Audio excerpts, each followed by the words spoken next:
আসসালামু আলাইকুম এভরিওয়ান, আশা করছি সবাই ভালো আছেন ইমান এবং স্বাস্থ্যে। তো প্রথমে আপনারা দেখতে পাচ্ছেন আমি চুলার মধ্যে কিছু উঠাই দিয়েছি। তো আমি চুলায় দুধ দিয়ে দিছি, এখন প্রায় বৈকাল 4টা বাজে। তো হঠাৎ করেই আমার মন চাইলো যে একটু কিছু খাবো। তো আমার বর বলল যে আমি দোকান থেকে কিছু আনাচ্ছি। তো আমি বললাম যে না, আমার দোকানের কিছু না, আমাকে ভালো কিছু খেতে ইচ্ছে করছে, আমি বাসায় খাবো। তো ভাবলাম যে কি করা যায় আর খেতে ইচ্ছে করছিল বিশেষ করে মিষ্টি কিছু। তো দেখলাম ফ্রিজে মিষ্টি কিছু নেই, জাস্ট তরমুজ আছে, অন্যান্য দিন মিষ্টি থাকে, আজকে মিষ্টিও নেই। তো দুধ ছিল। তো ভাবলাম যে দুধ যেহেতু আছে কেন না একটু পায়েস বানাইনি। তো আমি অলরেডি দুধ উঠাই দিছি চুলার মধ্যে দিয়ে, আমি অনেকটা জাল করে নিছি। এখানে প্রায় 2 লিটার মতো দুধ ছিল, মানে 2 কেজি মতো দুধ ছিল। তো আমি সেগুলো দিয়ে জাল করে নিছি। আর এর মধ্যে আমি তেজপাতা, তারপরে দারুচিনি আর সাদা ফল দিয়ে দিছি। আমি সাদা ফলটা এখন অ্যাড করছি না, আমি আগে দুধটা আরও ভালো করে জাল করে নিব, নেওয়ার পর সাদা ফলটা দিব। আর এখানে দেখতে পাচ্ছেন আমার বাসায় কিন্তু পোলাওয়ের চালের খুদ করা আছে, একদম ছোট ছোট খুদি পোলাওয়ের চাল, যেগুলো দিয়ে আমি জাউ ভাত রান্না করি, আবার অনেক সময় একদম লেটকা ধরনের খিচুড়ি রান্না করি, বাবুকে রান্না করে খাওয়াই, বউ ভাত রান্না করি, ভালো লাগে আর কি, খিচুড়ি বউ ভাত।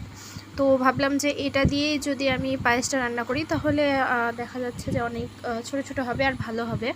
তো আমি ওইটাকে পানিতে ভিজাই রাখছি। আর এদিকে দুধে দেখতেই পাচ্ছেন অনেকটা বলক চলে আসছে, এগুলো নাড়াচাড়া দিয়ে দুধ এখন অনেকটাই ঘন হয়ে আসছে। তো আমি এলাচগুলোকে গুঁড়া করে দিব, মানে আমি একটু হিট দিয়ে নিছি এলাচগুলোকে আমি একটু গুঁড়া করে দেন আমি দিয়ে দিব ওর মধ্যে। তো দুধের মধ্যে আমি এলাচগুলো দিয়ে দিলাম। আর এইভাবে এলাচ দিলে এলাচের মানে যেই স্মেল, গন্ধটা, সেটা আরও ভালোভাবে পাওয়া যায় আর কি। তো আমি দুধটাকে আবারও নাড়াচাড়া দিয়ে আবারও ঢেকে রাখছি, সুন্দরভাবে দুধটা একদম ঘন করে জাল করে নেব। এটাকে আমি জাল দিয়ে প্রায় 1.5 কেজি মতো করে ফেলছি এখন। তো এর মধ্যে আমি যেহেতু দুধটা অনেকটাই জাল হয়ে গেছে, আমি চালগুলো দিয়ে দিব। আর চালগুলো অবশ্যই আমি ভিজে রাখছিলাম, যার কারণে চালটা অনেক ফুলে গেছে। আর আমি এদিকে ভয়েস দিচ্ছি, আর সাইড থেকে আমার পিচ্চিটা এক একটা করে নাটক করতেছে আর আমাকে বলতেছে তার নাটক দেখতে। তো যাই হোক, আমি চালগুলো দিয়ে দিলাম।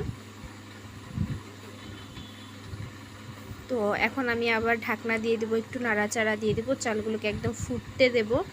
একদম চালগুলো যখন ফুটে যাবে তারপর আমি এর মধ্যে মিষ্টি অ্যাড করব। আর আরেকটা কথা, আমি ভিডিও করা হয় না, আমি এর মধ্যে কয়েক দানা লবণ দিয়ে দিয়েছিলাম যেন মিষ্টিটা একটু স্ট্রং হয়, যদিও আমরা হালকা মিষ্টি খাই।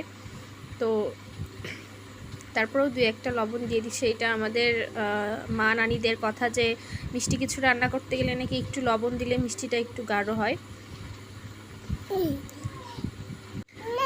আমার আবার মাঝে মাঝেই হঠাৎ করেই অনেক খেতে ইচ্ছে করে, আমি প্রচণ্ড খাদ্যরসিক একজন মানুষ। তো ওইটা হয়ে গেলে তারপর আমি কিছুক্ষণ ঢাকনা দিয়ে রাখছিলাম চালটা সিদ্ধ হওয়ার জন্য। চালটা প্রায় সিদ্ধ হয়ে আসছে বললেই চলে। তো তারপরেও আমি আরও জাল করে নেব, যখন দুধটা একদম প্রায় ঘন হয়ে আসবে তখন আমি চিনিটা দিব, দিয়ে আমি আবারও জাল করে নেব। তো এর মধ্যে কিছুটা বাদাম আর কিছুটা কিশমিশ দিয়ে দিছি। ওটা দুধের সঙ্গে যখন জাল হয় তখন কিশমিশগুলো খেতে অনেক মজা লাগে, একদম টাপা টাপা হয়ে থাকে আর বাদামের স্মেলটাও চলে যায়। তো আমি এর মধ্যে কিছুটা বাদাম কিশমিশ দিয়ে দিচ্ছি, হয়তো বা মশলার কারণে সেটা চোখে পড়তেছে না। তো যাই হোক, আমি এটাকে আবারও ভালো করে ঢাকনা দেবো। দেখতে পাচ্ছেন অনেক সুন্দরভাবে বলক উঠতেছে, তো নিচে লাগার কোনো চান্স নেই। আর এইদিকে আমার এই বাবাটা ঘুমাচ্ছিল, ঘুম থেকে ওঠার পরে এখানে এসে আমার সঙ্গে আবারও খুঁটুনুটু শুরু করে দিচ্ছে, সে রান্না করতেছে। আমি যতবারই রান্না করি সে এটা করে, এসে ও নাড়বে, হাত নাড়বে, ছুলনি নাড়বে, চুলার মধ্যে হাত দিবে, তারপরে ছুলনি নিয়ে হাতে তরকারির যেই ঝোল থাকে সেগুলো চেটে পুটে দেখবে কেমন হয়েছে। তো অনেক নাড়াচাড়া করছে। তো ওকে, শেষ, তোমার নাড়াচাড়া শেষ, তুমি এখন সরো। তো সরতে চাইছে না, এই যে দেখুন তার নাড়াচাড়ার স্টাইলটা দেখুন, যারা জানেন না তারা শিখে রাখবেন, এইভাবেই নাড়তে হয় পায়েস, তাহলে অনেক মজা হয়। যাই হোক, এই যে এখন দেখতে পাচ্ছেন অনেকটা ঘন হয়ে আসছে, চালটাও একদম ফুটে গেছে। তো চালটা যেহেতু অনেকটাই ফুটে গেছে, তো আমি এর মধ্যে এখন মিষ্টিটা দিয়ে দিব। আর আপনারা যে যেমন পরিমাণে মিষ্টি পছন্দ করেন সেই রকমভাবেই দেবেন। আর আমি মিষ্টি খুব একটা স্ট্রং পছন্দ করি না। আমি কেন, আমাদের বাসার মানে আমার হাজব্যান্ড কিংবা আমার ছোটো ছেলে তো একদমই মিষ্টি পছন্দ করে না, বড় ছেলে তো বাসায় নেই। তো এই যে আমি এখন ওটার মধ্যে পরিমাণ মতো মিষ্টি দিয়ে দিচ্ছি। আমি 2 চামচ কি 2.5 চামচ মতো মিষ্টি দিয়েছিলাম।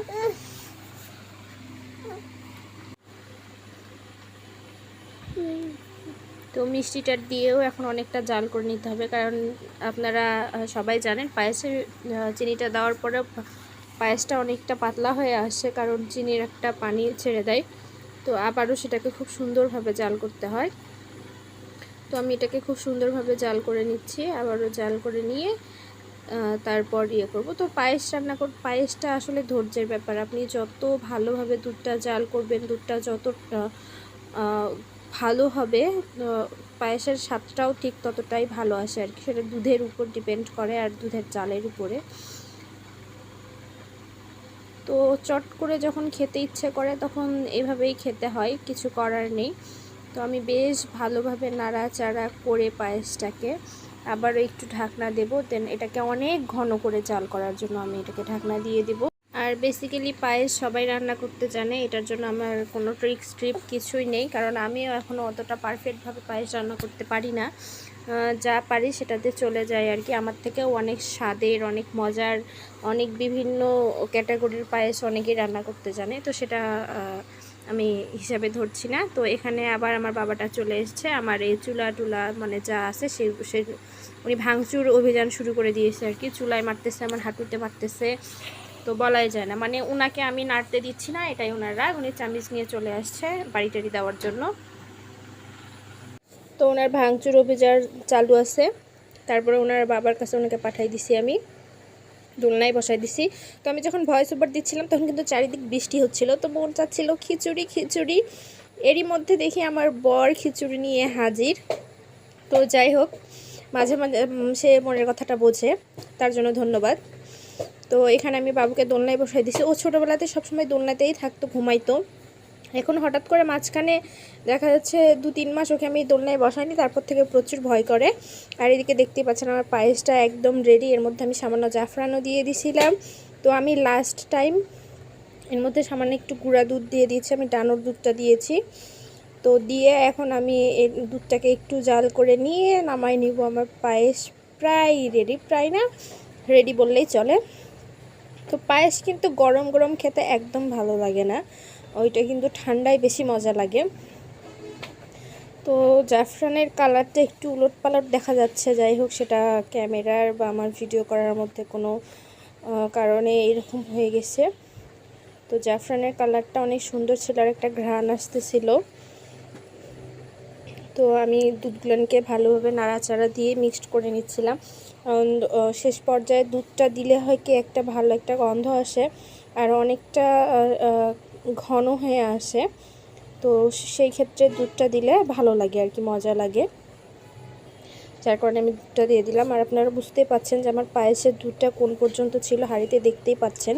আর এখন কোথায় নামে আসে, তার মধ্যে আমি কতটা জাল দিয়েছি। এটা ভিডিওটা দেখা যাচ্ছে 10 থেকে 12 মিনিটের ভিডিও, কিন্তু আসলে এটা রান্না করতে যদি শুধু 12 মিনিটে রান্না করা যেত অনেক ভালোই হতো। তো আমি ভাবছি যে আমি যেখানে থাকি হিলিতে, সেখানকার ভাষায়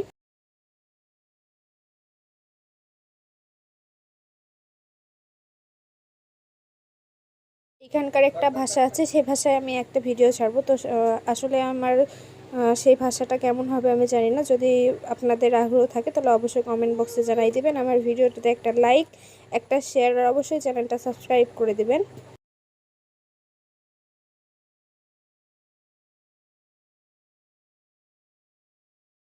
তো আমার পায়েসটা রেডি আর এটা অনেকটা ঠান্ডা হয়ে গেছে। তো আমি আমার পিচ্চির জন্য এখন নিয়ে যাচ্ছি, ওকে একটু খাওয়াবো।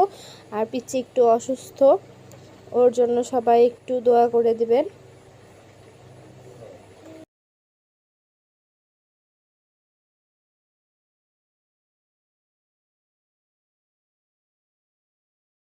তো এই যে আমার পিচ্চির জন্য আমি বাটিতে করে পায়েস উঠায় নিয়ে যাচ্ছি।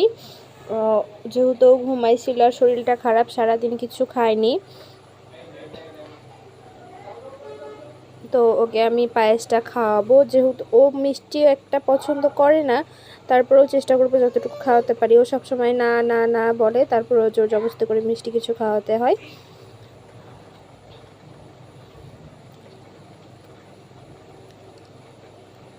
অসুস্থ বলতে ওর মাথার মধ্যে বিশাল আকারের একটা ফোড়া উঠছে ওর, যার জন্য প্রচণ্ড ব্যথা হচ্ছে। ফোড়া আসলে মারাত্মক একটা ব্যথাজনিত অসুস্থতা।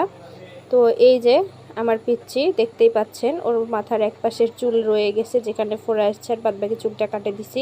তোকে আমি যতবারই খাওয়াইতে যাচ্ছি ও বলতেছে না আমি খাবো না।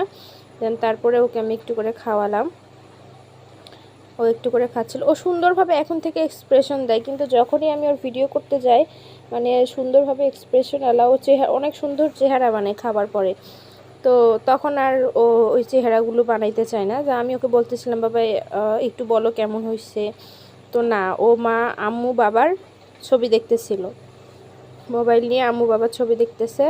তো ফুসলাই ফাসলাই একটু খাওয়াই দিছি, পুরো বাটিটা শেষ করতে পারিনি, যতটুকু খাইছে। কিছুটা খাওয়ার পরে আবারও বলতেছে যে না না না আমি খাবো না। এই যে ওর মাথার ফোড়াটা অনেকটাই দেখা যাচ্ছে, তো শুরু হয়ে গেছে না না, আর খাবে না উনি। তো আজকের ভিডিওটা এই পর্যন্তই। সবাই ভালো থাকবেন, সুস্থ থাকবেন।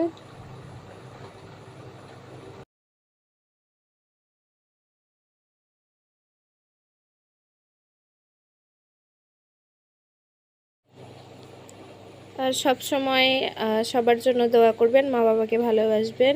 আবারও সবাইকে আসসালামু আলাইকুম, খোদা হাফেজ সবাইকে, টাটা।